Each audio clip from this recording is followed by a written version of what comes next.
जी Nepal HD television अब तपाईं सँगसँगै।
كل عام وانتم طيبين وانتم طيبين، كل عام وانتم طيبين وانتم طيبين. العيد بسمة تزرع الفرح بقلوب، تحتاج لمتها بعز وكرامة. बिस्मिल्लाहिर्रहमानिर्रहिम। अस्सलामु अलैकुम वरहमतुल्लाहि वबरकातुह। दर्शकबिन तपाईँ हेर्दै हुनुहुन्छ जी नेपाल HD टेलिभिजन। मुस्लिम समुदायको धर्म, सांस्कृतिक वेशभूषा, रीतिरिवाज र हिजो आजको सामाजिक वातावरणसँग जोडिएको कार्यक्रम पैगाम मुस्लिम लिएर म प्रस्तोता मोहम्मद जियाउल हक उपस्थित भएको छु। यो प्रोग्राम विभिन्न भाषाभाषीलाई मध्यनजर राख्दै नेपाली र हिन्दीमा प्रस्तुत गरिने कार्यक्रम हो। हामी अहिले प्रोग्राम पैगाम मुस्लिमको आउटडोर सेसनमा नेपालगञ्ज स्थित बीपी चौकको ऐतिहासिक धरोहर ईदगाहमा उपस्थित भएका छौँ। आज मुस्लिम समुदायको दोस्रो महान पर्व ईद उल अजहा बकरा ईद। दर्शकबिन सर्वप्रथम म प्रस्तोता मोहम्मद जियाउल हक र जी नेपाल HD टेलिभिजन परिवारतिरबाट यहाँहरू सबैमा हार्दिक मङ्गलमय शुभकामना दिन चाहन्छु। आज बकरा ईदको उपलक्ष्यमा हामी अहिले ईदगाहमा उपस्थित भएका छौँ। दर्शकबिन अहिले हामी केही दृश्यहरू पनि तपाईँलाई देखाउने छौँ। नमाज पढेको अनि अरू कार्यक्रम गरेको। हुन त आज एक त पानीले अलि प्रभावित भएको हो र यो कोभिड कारणले पोरपरार पढ्न नसकेको नमाजहरू अहिले पनि केही मात्रामा भए पनि मुस्लिम समुदायका व्यक्तिहरूले पढेका छन्। दर्शकबिन अहिले हामी केही बेरमा केही व्यक्तिहरूसँग पनि कुराकानी गर्नेछौँ। यो ईद उल अजहा बकरा ईद आफैमा एउटा महत्त्वपूर्ण महिना हो। बकरा ईद यो महिनामा पनि महत्त्वपूर्ण महिना हो कि आजको दिन यही महिनामा हज सम्पन्न हुन्छ। दर्शकबिन आज बकरीदको दिन सर्वप्रथम मुस्लिम व्यक्तिले बिहान उठेर नमाज पढ्ने, नुहाउने, गुस्ल गर्ने, नयाँ लुगा लगाउने, सकभर नयाँ लुगा लगाउने, छैन भने सफासुग्घर लुगा लगाउने, खुशबु लगाउने र आफ्नो घर नजिकको मस्जिद अथवा ईदगाहमा गएर ईदको नमाज पढ्ने, एक बाटो जाने र अर्को बाटो आउने चलन रहेको छ। जाँदाखेरि एउटा कलमा पढिन्छ, अल्लाहु अकबर, अल्लाहु अकबर, ला इलाहा इल्लल्लाह, वल्लाहु अकबर, अल्लाहु अकबर, वलिल्लाहिल हम्द पढ्दै जाने र अर्को बाटो पढ्दै आउने। आएपछि आफ्नो घर परिवारसँग खुसी भई मेलमिलाप गर्ने, एकअर्कालाई अँगाल्ने चलन रहेको छ।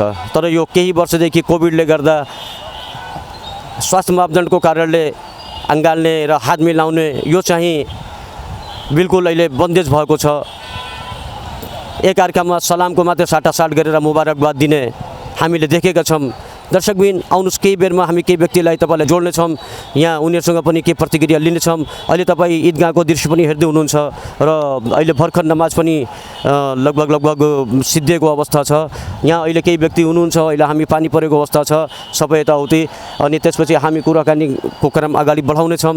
तपाईँलाई हामी दृश्य देखाइरहेछौँ। हामी एकछिन तल अहिले फेरि जोड्नेछौँ अरू मान्छेहरूलाई, केही व्यक्तिहरूलाई बाहिर पनि गएर हामी कुराकानी गर्ने नै छौँ आजको परिस्थिति बारेमा, आजको के मुस्लिम रीतिरिवाज मुस्लिम संस्कृतिसँग जोडेको कार्यक्रम भएको कारणले हामी यो बिपी चौकमा केही व्यक्तिहरूलाई आफ्नो कुरा राख्न चाहनुहुन्छ भने हामी पनि तिनीलाई अहिले राख्न लाउँछौँ र केही कुराहरू गर्छौँ। यस बकरा ईदको कुर्बानीको चलनको बारेमा र रीतिरिवाजको बारेमा पनि हामी धेरै कुराहरू बुझ्ने प्रयास गर्छौँ। दर्शकबिन तपाईँको अगाडि हामीले यो कुरा राख्ने नै छौँ। आउनुहोस् केही व्यक्तिहरूसँग कुरा गरौँ। अहिले हामीसँग हुनुहुन्छ मोहम्मद नफिस अन्सारीज्यू, उहाँ अहिले यो ईदगाह सञ्चालक समितिको कोषाध्यक्ष र हाल अहिले नेपालगञ्ज उपमहानगरपालिका वडा नम्बर 3 को वडा सदस्य हुनुहुन्छ, वडा प्रतिनिधि हुनुहुन्छ। आउनुहोस् उहाँलाई सर्वप्रथम स्वागत गरौँ। अस्सलामु अलैकुम रहमतुल्लाहि वबरकातुहू। वालेकुम अस्सलाम रहमतुल्लाहि वबरकातुहू। यस कार्यक्रममा तपाईँलाई स्वागत छ। धन्यवाद।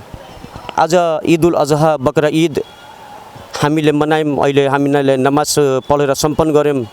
तपाईँले यो आज कुर्बानीको दिन हो, यसमा के भन्न चाहनुहुन्छ, के सन्देश दिन चाहनुहुन्छ? मेरो तर्फबाट खास यो आजको दिनमा सबै मुस्लिमहरूलाई सबैलाई ईद अजहाको शुभकामना दिन चाहन्छु। र आज यो जस्तो आज त तपाईँहरूलाई धेरै नै खुसी लाग्यो होला, किनभने चाहिँ पोहोर साल नमाज पढ्न प्रभावित भयो।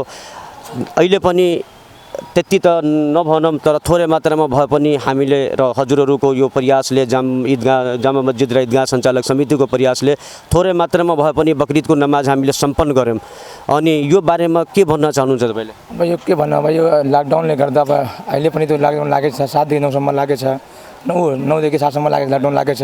अब त्यो बिचमा हामीले फर्स्ट टाइममा नमाज हाम्रो ईद उल अजहाको पढाएको ईदगाहमा पढाएको हामीले लागि छिटो भने भइहालोस् कि भिडभाड धेरै नहोस्। त्यही हामीले हेरौँ पोहोर साल जस्तो तपाईँले 9 बजे 10 बजे नमाज पढाउनुहुन्थ्यो, अहिले बिहान 6:15 बजे हुन त पानीले पनि अलिकति असर पारेको अवस्था हामीले देखिसक्यौँ दर्शकबिन। र अहिले तपाईँको यो जामा मस्जिदले एउटा अरू मस्जिदहरूलाई, जामा मस्जिद मर्कज हो, के तपाईँहरूले सन्देश जारी गर्नुभएको छ यो कोभिडको मध्यनजर गरेर कसरी कुर्बानी गर्ने, कसरी एक अर्कासँग भेट्ने, मुबारकबाद दिने, यो बारेमा के तपाईँहरूले निर्देशन दिनुभएको छ? निर्देशन यो दिएको कि आफ्नो आफ्नो घरमा पढ्ने, दूरी बनाएर पढ्ने, अनि आफ्नो घरमा चाहिँ अलिकति दूरी बनाएर काम गर्ने, कुर्बानी गराउने, धेरै भिडभाड नगर्ने भनेछौँ हामीले। हस् त, धन्यवाद। उहाँ हुनुहुन्थ्यो हाम्रो ईदगाह जामा मस्जिद सञ्चालक समितिका कोषाध्यक्ष र वडा नम्बर 3 का प्रतिनिधि नफिस अन्सारीज्यू। अहिले हामी अरू केही व्यक्तिहरूसँग जोड्ने प्रयास गरिरहेका छौँ र अहिले एकैछिनमा अरू मान्छेहरू पनि, अरू केही जनप्रतिनिधिहरू पनि हुनुहुन्छ, अनि केही विशिष्ट व्यक्तिहरूसँग पनि हामी कुराकानी गर्ने प्रयास गरिरहेका छौँ। दर्शकबिन अहिले हामीसँग हुनुहुन्छ जनाब मेराज अहमद हिमाल साहब, उहाँ समाजसेवी पनि हो, उहाँ अहिले मुस्लिम समाज नेपालको प्रवक्ता पनि हुनुहुन्छ र उहाँ हज समिति सदस्य पनि हुनुहुन्छ। हजुरलाई सर्वप्रथम कार्यक्रम पैगामे मुस्लिममा स्वागत गर्न चाहन्छु। धन्यवाद। अस्सलाम वालेकुम रहमतुल्लाहि वबरकातुहू। अस्सलाम वालेकुम रहमतुल्लाहि वबरकातुहू।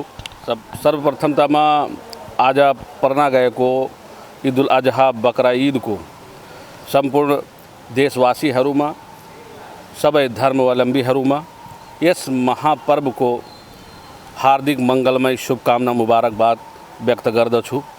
साथै यस पटक चाहिँ गत वर्षमा कटौती गर्दै आइएको पर्व जस्तै कि ईद उल फित्र ईद, ईद उल अजहा बकरा ईद, मोहम्मद डे को मध्यमा एक पर्व आज जुन हामी मनाइरहेका छौँ, कोभिड महामारीको बिचमा सामाजिक दूरी अपनाएर, मास्क लगाएर, भिडभाड कम गरेर तपाईँ हेर्न पनि सक्नुहुन्छ। आज हामी चाहिँ यही ईदगाहको प्राङ्गणमा नै छौँ। यस समितिका पदाधिकारी र केही मात्रामा जो सर्वसाधारण छन् वहाँ बाहेक अरू सब चाहिँ आफ्नै घरमा बसेर चाहिँ नमाज पढ्दै र ईद उल अजहा बकरा ईद मनाइरहेका छन्।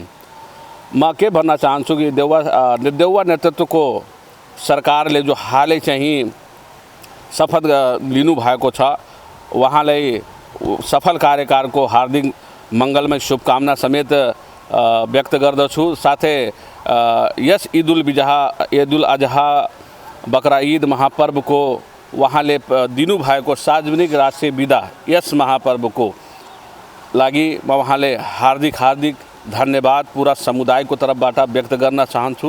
तर दुःखको कुरा के महसुस भइरहेको छ र हाम्रा युवा विद्यार्थी जो मुस्लिम विद्यार्थीहरू जो त्रिभुवन विश्वविद्यालयमा पढ्दै आइरहेका छन् उहाँहरूलाई आज बाध्य बनाइएर वहाँको चाहिँ परीक्षा लिने कार्य रोकिएको छैन।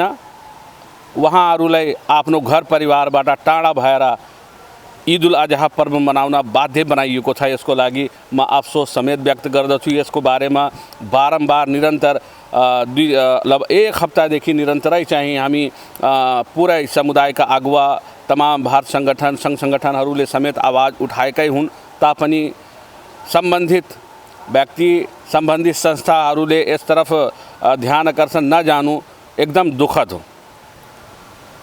यसका साथसाथमा एउटा अरू के आशा जगाएको छ नेपाली मुसलमानहरूलाई यो हाम्रो देउवा नेतृत्वको सरकारले कि संविधानलेमा लेखिएको अधिकार व्यवहारमा हालसम्म लागू गरिएको छैन। त्यो खास गरेर नेपाली मुस्लिम समुदायको बारेमा अगर हेर्ने हो भने जस्तो कि सरकारी विज्ञापन हुँदाखेरि निजामती कर्मचारीको विज्ञापन हुँदाखेरि अथवा अन्य कुनै चीजको कोटा निर्धारण गर्दाखेरि अन्य समुदायहरूको विज्ञापनमा नाम संख्या अनुसार आउने गरेको हुन्छ। तर के कारणले मुस्लिम समुदायको अधिकारलाई खुम्च्याएर संविधानमै मात्र लेखेर राखिएको छ?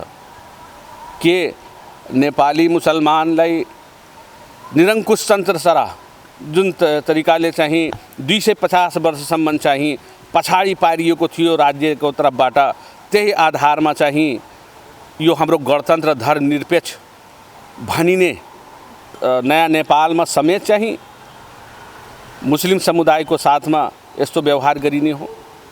आजको बकरा ईद उल अजहा जुन इस्लाम धर्मावलम्बीहरूको दोस्रो महान पर्व हो। आज नमाज पढ्ने सिलसिला भयो। तपाईँले विगत र अहिले कतिको तपाईँले फर्क पाउनुभयो?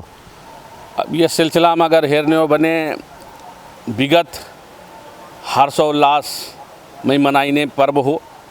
तर संसारभरि फैलिएको महामारी कोभिडको कारणले गर्दाखेरि जुन तरिकाले सबै धर्मावलम्बीहरूले आफ्नो रीतिरिवाज संस्कारलाई यो कोभिड महामारीको कारणले गर्दाखेरि आफ्नै घरमा बसेर मनाउँदै आइरहेका छन् र गत वर्ष पनि हामी ईद बकरा ईद र अन्य पर्वहरू समेत चाहिँ हामी घरमै बसी मनाएका छौँ। तर हाल चाहिँ केही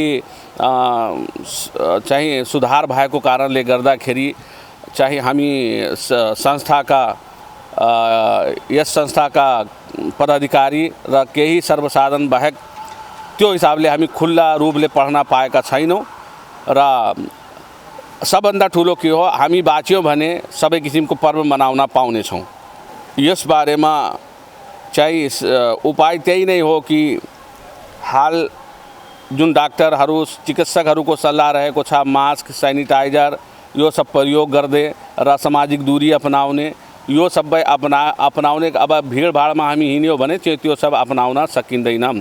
त्यसले गर्दाखेरि समाजलाई बचाउने उद्देश्यले गर्दा पनि चाहिँ यो गत वर्ष भनौँ चाहिँ या पहिलाको जस्तो हामी यसपटक चाहिँ मनाउन पाएका छैनौँ र यसबाट हामी दुखी पनि छैनौँ किनकि चाहिँ हाल संसारभरिको अवस्था नै यही हो।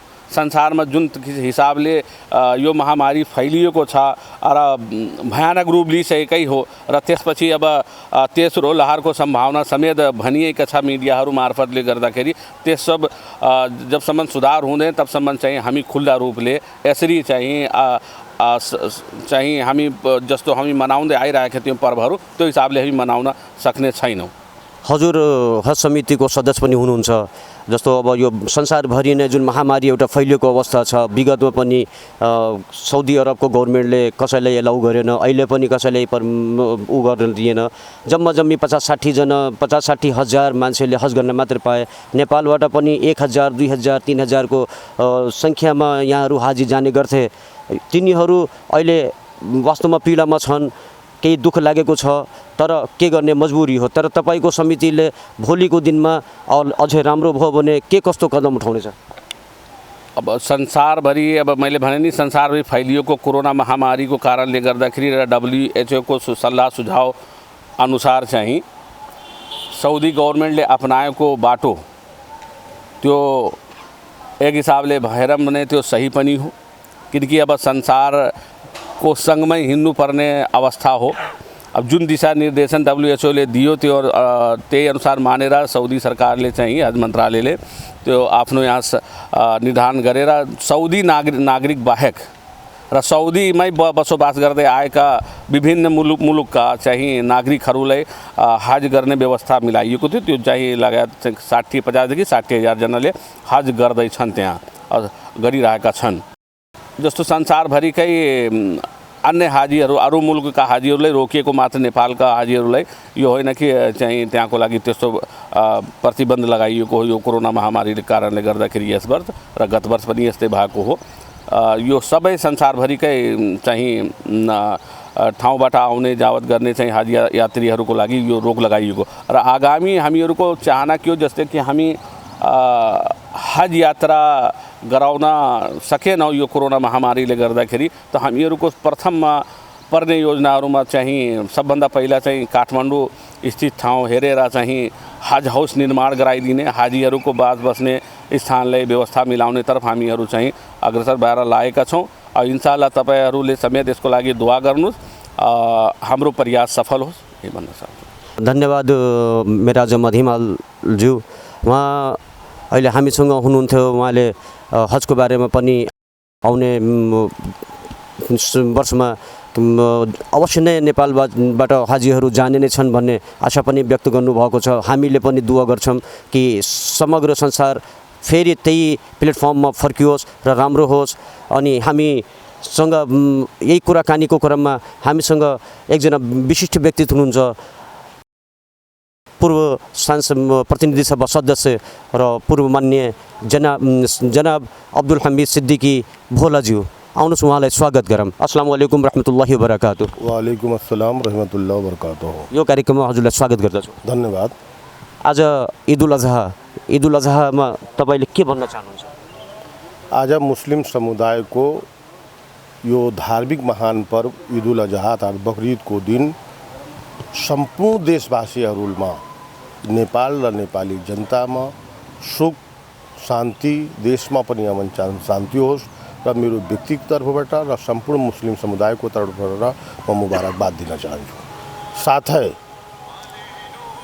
अहिलेको वर्तमान अवस्था नेपाली कांग्रेसका आदरणीय सम्मानीय प्रधानमन्त्रीज्यूले जुन मुस्लिम समुदायले बारम्बार आवाज उठाइरहेका थिए कि संवैधानिक अधिकार, धार्मिक स्वतन्त्रता अन्तर्गत हाम्रो धर्म पर्वहरूको विदा हामीले चाहियो, त्यो उहाँले 3 दिनभित्र, उहाँले जुन दिन शपथ खानुभयो त्यसको 3 दिनभित्र जुन उहाँले मुस्लिम समुदायको मुख्य कुरो आवाजलाई आत्मसात गरी यो ईदुल अजहाको जुन राष्ट्र विदा घोषणा भएको छ, यसको लागि म आफ्नो तर्फबाट र सम्पूर्ण मुस्लिम समुदायकै तर्फबाट नेपाल सरकारलाई, विशेष गरेर आदरणीय प्रधानमन्त्री शेरबहादुर देउवाज्यूलाई र हाम्रा गृहमन्त्री खाँडज्यूलाई म विशेष शुभकामना मुबारकबाद दिन चाहन्छु।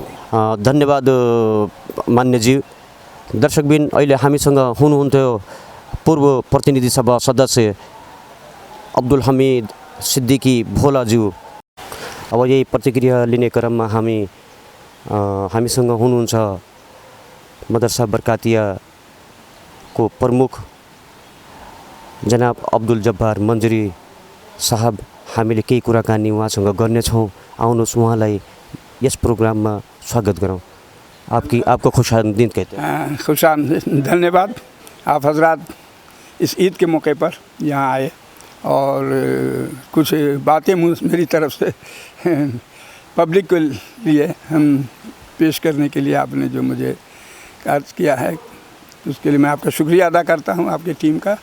और आज ईद उल अज़हा का दिन है और ईद की खुशी पूरे विश्व को मैं अपने मुस्लिम समुदाय की तरफ से हार्दिक शुभकामना देना चाहता हूँ कि सबों के ईद उल फितर, ईद उल अज़हा की मुबारकबादी हो और इस खुशी में सब लोग शरीक रहें और भाईचारा के साथ बहुत ही इत्मीनान से हम लोगों ने इसको ईद उल अज़हा को मनाया है। और इस मौके पर भी हमने पूरे विश्व के लिए और ख़ास करके अपने मातृभूमि के लिए, नेपाल के लिए जो माया हम लोगों के दिल के अंदर है, अपनी स्मृति के लिए, अपने वतन के लिए, वतन की खुशहाली, अमन और शांति के लिए हम लोगों ने इसमें दुआ की। ये जो ईद उल अज़हा है, बकरा ईद यानी क़ुरबानी, तो ये क़ुरबानी ख़ास तौर पे किसकी याद में, किसकी सुन्नतें हैं ये सब जो कि हम लोग निभाते हैं?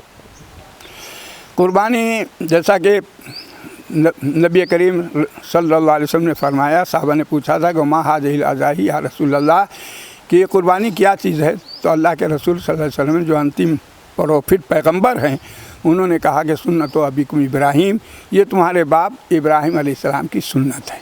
चूँकि हज़रत इब्राहीम अलैहिस्सलाम ने एक इम्तिहान में, जो अल्लाह की तरफ से उनका इम्तिहान था, आजमाइश थी कि मेरी मोहब्बत उनके दिल में है या बेटे की मोहब्बत है। तो फरिश्तों में चर्चा था कि अल्लाह ने इब्राहीम अलैहिस्सलाम को खलील का लक़ब दिया है, तो बहुत बड़ा लक़ब है, और इब्राहीम के दिल में तो बेटे की मोहब्बत है। तो अल्लाह ताला ने उन फरिश्तों को दिखला दिया। वो तो अल्लाहुल गैब है, वो तो जानता है कि इब्राहीम को मेरे की मोहब्बत के दिल में मेरी मोहब्बत है। लेकिन जब फरिश्तों में चर्चा था तो अल्लाह ने कहा कि देखो फरिश्ते, तुम कहते हो कि इस्माइल की मोहब्बत है दिल में, तो हम उनको आज़माते हैं। और जब कुर्बानी का हुक्म हुआ तो पहली रात कुर्बानी ख्वाब देखा तो 100 ऊँट किया, दूसरी रात ख्वाब देखा फिर 200 ऊँट कर दिया, लेकिन तीसरी रात ख्वाब देखते हैं कि नहीं, इस्माइल लेटे हुए उनके हल्क पे ऊपर छुरी चला रहे हैं। तो आज के डेट में ईद उल अज़हा के 10वीं तारीख को जिलहिज्जा के वो लेकर के मेना के मैदान गए, बेटे को लेटाया, अपनी तरफ से उन्होंने पूरी कुर्बानी की कोशिश की, छुरी हल्क पे चलाया, लेकिन अल्लाह की तरफ से उसका आजमाइश थी।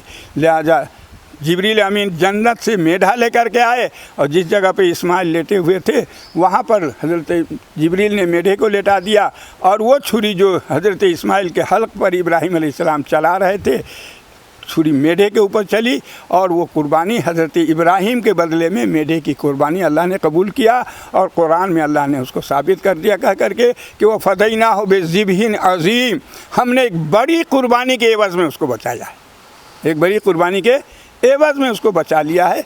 वही तरीक़ा अब सुबह क़यामत तक हमारे आपके ऊपर जो पैसा वाले हैं, खुशहाल हैं, संपन्न हैं, अल्लाह ताला के रसूल ने फरमाया है कि उन पर यह कुर्बानी वाजिब है और कुर्बानी करो। और उसके गोश्त को 3 हिस्सा करके, एक हिस्सा अपने घर परिवार में, एक नाता अजीज़ व अक़रबा में, दोस्तों अहबाब में, और एक हिस्सा गरीबों के तकसीम करो कि इस खुशी में वो शरीक हो सके। यही है ईद उल अज़हा की यादगार, हज़रत इब्राहीम की यादगार, इस्माइल अलैहिस्सलाम की यादगार, जो सुबह क़यामत तक रहती दुनिया तक लोग मनाते ही रहे। जैसे कि ये मुबारक महीने में एक कुर्बानी 9, 10, 11, 12, 13 और उसके अलावा एक अय्याम अरफ़ा है। और अय्याम अरफ़ा जो सऊदी अरब में मक्का शरीफ, मदीना शरीफ में जो हज हुआ, उसमें जो एक सदाएँ लगती हैं लब्बैक लब्बैक अल्लाहुम्मा लब्बैक, एक यहाँ सदाएँ लगती हैं अल्लाहु अकबर अल्लाहु अकबर। तो इसके हवाले से कुछ मज़ीद आप रहनुमाई फरमा देना। ये तकबीर तशरीक है जो आपने फरमाया कि अल्लाहु अकबर ला इलाहा इल्लल्लाह वल्लाहु अकबर लिल्लाहिल हम्द। इसका अर्थ ये होता है कि अल्लाह सबसे बड़ा है, ईश्वर सबसे बड़ा है, अब उससे बड़ा कोई नहीं है। ला इलाहा इल्लल्लाह, उसके सिवा कोई पूजनीय नहीं है, पूजा के लायक, इबादत के लायक, बंदगी के लायक, जो कह लीजिए, नेपाली में पूजनीय कह लीजिए। ईश्वर के अलावा कोई पूजनीय नहीं है, कोई इबादत के लायक नहीं है, कोई सजदा करने के लायक नहीं है। वो कल्ला तो ये अल्लाहु अकबर ला इलाहा इल्लल्लाह वल्लाहु अकबर। फिर मैं ये कहता हूँ कि अल्लाह सबसे बड़ा है, वही पूजनीय है, वही सबसे बड़ा है ना। इसका अर्थ ये होता है वलिल्लाहिल हम्द, और सारी तारीफ़ उसी के लिए जिसने ये मशीन बनाई है, उसी ने अकल दिया, दिमाग दिया तो बनाया है। आप ये खींच रहे हैं, हमको नहीं खींचने आता है फ़ोटो, लेकिन आप ले रहे हैं इंटरव्यू, उसी ने दिमाग दिया है। तो ये चीज़ जो है असल में आपके दिमाग में जो दिया है, ये हुनर, ये इल्म, ये विद्या है ना, ये क्षमता, असल सारी तारीफ उसी की है कि जिसने विभिन्न किस्म के क्षमतावान को पैदा किया है। कोई जहाज़ उड़ा रहा है, कोई ट्रेन चला रहा है, कोई मोटरसाइकिल चला रहा है, कोई वीडियो ले रहा है, कोई रेडियो चला रहा है ना। तो इस तरीके से घूम फिर करके सारा, तो लास्ट में यही कहते हुए लिल्लाहिल हम्द, सारी तारीफ उसकी अल्लाह के लिए, जिसने ज़मीन को पैदा किया, आसमान पैदा किया, बेल बूटे उगाए हुए, चाँद सूरज को पैदा किया, रातों दिन को पैदा किया, मर्द औरत को पैदा किया, किसी को बूढ़ा करता है, किसी को जवान कर देता है, किसी को बचपन ही में मार देता है। ये सब उसकी कुदरत में है, इसीलिए सारी तारीफ उसी के लिए है। और आखिर में हम वही कहते हैं कि तेरे लिए। और वहाँ जो हज के मैदान में कहते हैं, जब हाजी हज की नियत करता है या उम्रे की और बगैर सिला हुआ कफन एहराम उसको बोलते हैं पहन लेता है, तो वो यही सदा बुलंद करता है कि लब्बैक अल्लाहुम्मा लब्बैक, मैं हाजिर हूँ ऐ अल्लाह, मैं तेरी बारगाह में हाजिर हूँ। लब्बैक ला शरीक लब्बैक, मैं हाजिर हूँ, तेरा कोई शरीक नहीं है, कोई साझा नहीं है किसी चीज़ में, न पैदा करने में, न मारने में, न जियाने में, न जिलाने में, न रोज़ी देने में, न पानी बरसाने में, रातों दिन को तब्दील करने में, किसी में मालदार बनाने में, गरीब बनाने में, विद्या और इल्म देने में, हुनर देने में, किसी में तेरा कोई साझी नहीं है। मैं हाजिर हूँ ला शरीक लक, है ना। और ये सारी हुकूमत जो है वो तेरी ही इख्तियार में।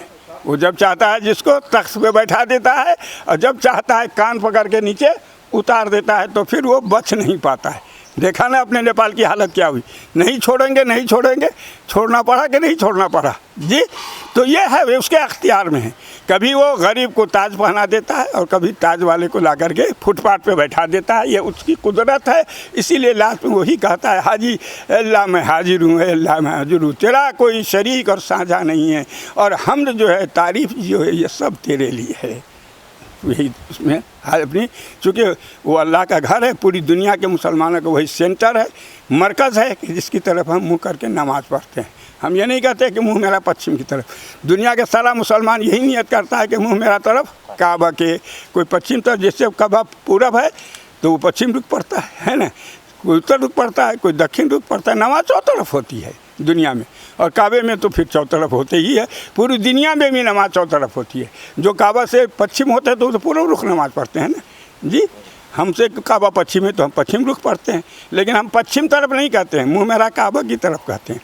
तो हाजी इस बात का इकरार करता है कि अल्लाह अब तो मैं आखिरी पोजीशन में कफन पहन करके तेरी बारगाह में आ गया हूँ, और सब कुछ तेरी इख्तियार में है, और तू ही मेरा मालिक मौला है, और मैं तेरी ही बंदगी करता हूँ और तेरी बारगाह में हाजिर हुआ हूँ। अब चाहे तुम रखो या डुबो दो, ये तेरे करम पे है। जैसे ये बकरा ईद अमन सुकून भाईचारगी का एक दूसरा मुसलमानों का बड़ा त्यौहार है, और नेपालगंज एक सौहार्द का एक वातावरण से संपन्न हुआ है। सभी में हिंदू मुस्लिम सिख ईसाई सभी में भाईचारगी बनी हुई है हर एंगल से, और इसको और मज़ीद और बेहतरी की तरफ आज के जो वो है उसमें क्या पैगाम देना चाहेंगे नेपालगंज के आवाम को?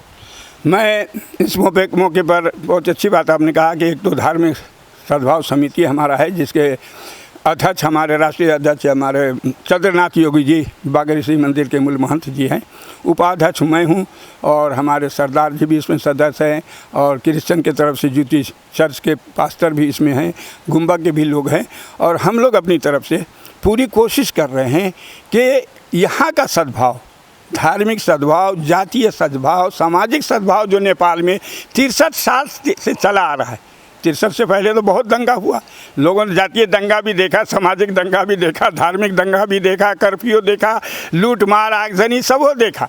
लेकिन सबसे थक करके हम लोगों ने देखा, इससे क्या होगा, समाज का नुकसान, देश का नुकसान, भाईचारे का नुकसान। इसीलिए मिलने से ही देश तरक्की करेगा, समाज तरक्की करेगा, व्यापार तरक्की करेगा, कारोबार तरक्की होगा। जिस देश में शांति नहीं होगी, जिस समाज में शांति नहीं होगी, वो समाज, वो देश, वो ख़ानदान फल फूल नहीं सकता है, तरक्की नहीं कर सकता है। रातों दिन वो खुराफात सोचता रहेगा, कारोबार की तरफ नहीं सोचेगा। रातों दिन वो एक दूसरे को सताने, बदला लेने, नुकसान पहुँचाने की सोचता रहेगा। इसीलिए मैं पूरे देशवासी को चाहे जिस धर्म और जातीय समुदाय से वो ताल्लुक़ रखता हो। इसीलिए धार्मिक की सद्भाव समिति है हमारा, जिसमें हर धर्म के लोग हैं, कि जिस तरीके से नेपालगंज के लोगों ने सद्भाव कायम किया है, उसी तरीके से पूरे देश में सद्भाव कायम रहे और पूरी दुनिया के लिए नेपाल एक मिसाल और नमूना बन करके सामने खड़ा हो करके, ये मैं संदेश देना चाहता हूँ। इस कार्यक्रम में आपने वक्त दिया और इसके लिए बहुत शुक्रिया अदा करते हैं, और फिर आने वाले दिनों में बेहतर हो ये दुआ भी करते हैं। बहुत बहुत शुक्रिया। बहुत बहुत शुक्रिया आपके टीम को कि आप लोग यहाँ तक आए, इतनी तकलीफ़ किया और वक्त दिया। मैं भी आप हजरात का शुक्रिया अदा करता हूँ। कम से कम ये धार्मिक सद्भाव का संदेश और पैगाम पूरे देशवासी को पहुँचे और सब लोग इसके ऊपर अमल करें। धन्यवाद। अस्सलाम वालेकुम। तपाईँ हेर्दै हुनुहुन्छ कार्यक्रम पैगामे मुस्लिम। म प्रस्तोता मोहम्मद जियाउल हक बिदा चाहन्छु। हेर्दै गर्नुहोला जी नेपाल HD टेलिभिजन। हस् त, अस्सलामु अलैकुम वरहमतुल्लाहि वबरकातुह।